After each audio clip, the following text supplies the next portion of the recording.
No dia 7 de setembro de 2012, a presidente Dilma, em cadeia de rádio e televisão, num discurso, como sempre, triunfalista e de autoexaltação, anunciou o seguinte: vou ter o prazer de anunciar a mais forte redução de que se tem notícia nesse mundo nas tarifas de energia elétrica das indústrias e dos consumidores domésticos. A medida vai entrar em vigor no início de 2013. A partir daí, todos os consumidores terão sua tarifa de energia elétrica reduzida, ou seja, sua conta de luz vai ficar mais barata. E continua Sua Excelência em seguida: estamos conseguindo uma marcha inédita de redução constante e vigorosa nos juros, que fez a Selic baixar para cerca de 2% ao ano em termos reais, e fez a taxa de longo prazo cair para menos de 1% ao ano, também em termos reais. Isto me alegra, mas confesso que ainda não estou satisfeita.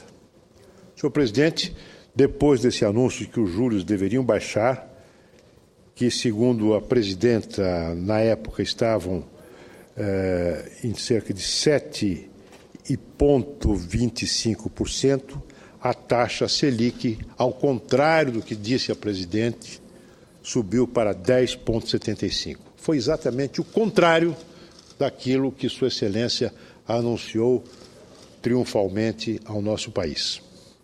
Quanto às tarifas de energia, as tarifas de energia para a indústria já foram para a estratosfera, pois muitos consumidores industriais estão sendo obrigados a comprar energia no mercado livre, e cuja tarifa passou de cerca de 120 para R$800 o megawatt-hora. As tarifas para os consumidores residenciais, estas não perdem por esperar, pois o ministro da Fazenda já anunciou que elas vão subir em 2015, depois das eleições. No dia 12 de março passado, há poucos dias atrás, senhor presidente, esteve aqui no Senado o secretário executivo do Ministério de Minas e Energia, o senhor Márcio Zimmermann. Ele compareceu perante a Comissão de Serviços de Infraestrutura do Senado. E aí ficou longamente, cerca de 5 horas, uma audiência pública. Ele esteve presente ao lado do Operador Nacional do Sistema Elétrico e do presidente da Empresa de Pesquisa Energética. Ficaram aqui na comissão fazendo uma longa exposição sobre o que acontece no setor, sobre a nossa matriz energética, sobre os problemas que pesam sobre o fornecimento de energia, o fato de que a energia termoelétrica hoje já integra a base incomprimível do fornecimento de energia em nosso país, de energia elétrica. Enfim, 5 horas. Só se esqueceu de transmitir ao Senado a informação de que nós tomaríamos conhecimento no dia seguinte pelo ministro da Fazenda. Ele se esqueceu de dizer qual era o custo que nós brasileiros teremos que pagar pelos malabarismos, pelas piruetas que a presidente Dilma Rousseff fez para criar, na expressão dela, um novo marco legal para a energia elétrica do nosso país. Todos nós nos lembramos. A presidente baixou uma medida provisória que permitiu a prorrogação das concessões que iriam vencer entre 2015 e 2017, desde que as empresas fornecedoras de energia e também as empresas de transmissão de energia concordassem em reduzir as tarifas. Para isso, ela iria escoimar as tarifas de energia, o custo de energia elétrica dos investimentos já amortizados. A ideia, em princípio, é uma ideia correta e inteligente. Acontece que foi feito de maneira precipitada, autoritária, não ouviu ninguém, não conversou com os concessionários, não conversou com os empresários da transmissão, da distribuição. Nós aqui no Senado, a oposição procurou o diálogo, procurou o debate, mas recebemos uma ordem que a base do governo cumpriu como carneirinhos, vinda do presidente da Agência Nacional de Energia. Chega de discussão de se ele é preciso votar e votar já, e a base do governo votou. O resultado foi uma enorme confusão, senhor presidente. Uma confusão da qual nós não nos livramos até agora. E uma confusão que tem custo, uma confusão que desorganizou o setor elétrico. E o custo será cobrado dos brasileiros no ano que vem, depois das eleições. Quanto é esse custo, não se sabe direito. O senhor Zimmermann, que esteve aqui, além de omitir este lado, digamos assim, amargo das consequências da medida provisória e da lei que dela resultou, que desorganizou o setor elétrico brasileiro, ele omitiu a informação de que haveria um custo a ser pago. Depois as informações foram saindo aos poucos.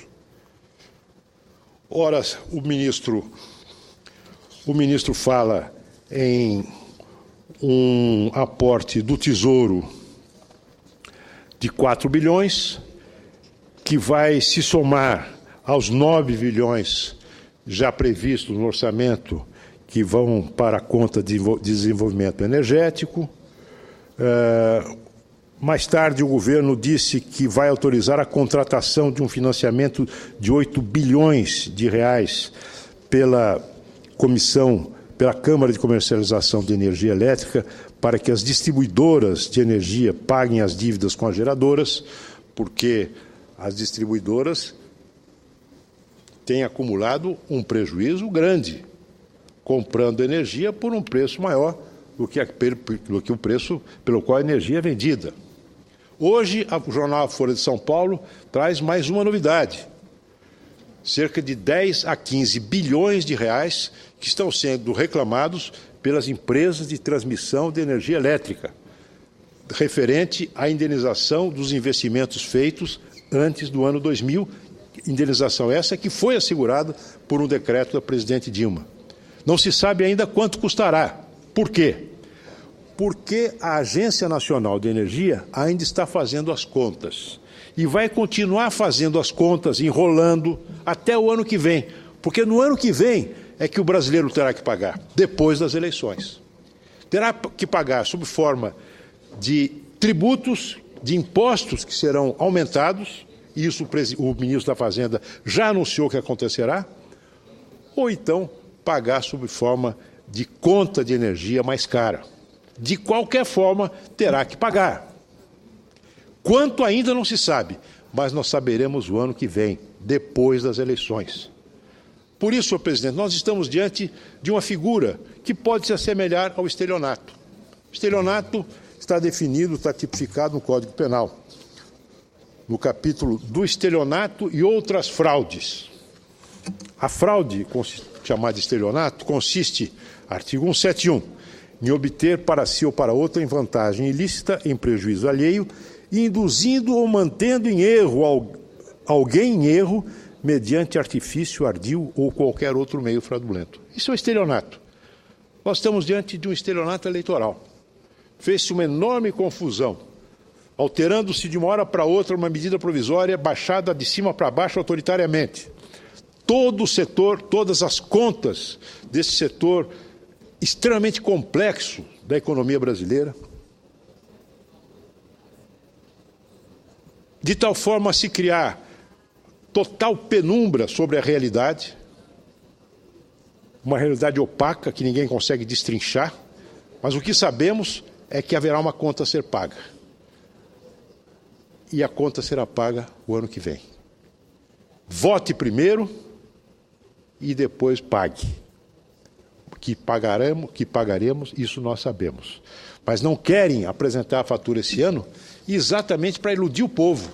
É um ardil, um artifício para criar uma ilusão de que as coisas acontecerão do jeito como foi prometido pela presidente Dilma. Isto sim deveria ser objeto da atenção da presidente Dilma Rousseff.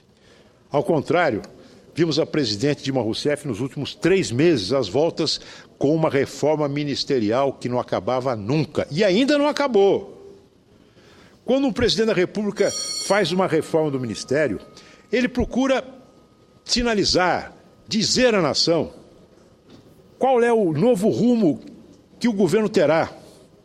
Procura corrigir falhas, procura enfatizar determinados aspectos da ação governamental, elencar prioridades.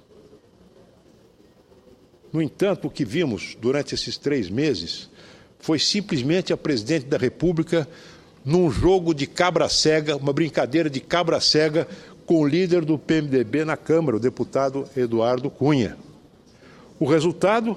Em nenhum momento se discutiu prioridades, em nenhum momento se discutiu formas de melhorar a eficiência da máquina pública, nada. Só ocupação de espaço, troca de favores para que a presidente pudesse somar tempo no seu programa de campanha eleitoral. Essa questão energética, que envolve problemas financeiros, custo Brasil, problemas ambientais, um nó de questões, não mereceu da presidente a atenção que merecia, que deveria ter merecido. Foi como se ela, ao fazer aquele anúncio, no dia 7 de setembro de 2012, tivesse resolvido o problema. Anunciou, vai cair a conta de energia e os juros vão baixar. E depois se esqueceu. Depois se esqueceu, meu caro líder Mário Couto. Mas os problemas não se esqueceram, os problemas estão aí, pendentes, à espera de um governo que funcione, um governo real, que resolva os problemas brasileiros, que se antecipe aos problemas. Por isso, por essas e outras, senhor presidente, é que a presidente Dilma Rousseff deu um jeito, combinou com o presidente da FIFA, para que não haja discursos na abertura da Copa do Mundo, porque senão ela teria que ouvir uma vaia, mas uma vaia maior, mas muito maior, do que a conta de energia que ela vai deixar pendurada como herança maldita para o seu sucessor. Desculpe, meu caro líder Mário Couto, eu me entusiasmei, acabei não dando a parte da Vossa Excelência, mas creio que a campainha já... Pois não. Senhor presidente, muito obrigado, e obrigado, inclusive, pela sua benevolência e pelo tempo extra que me...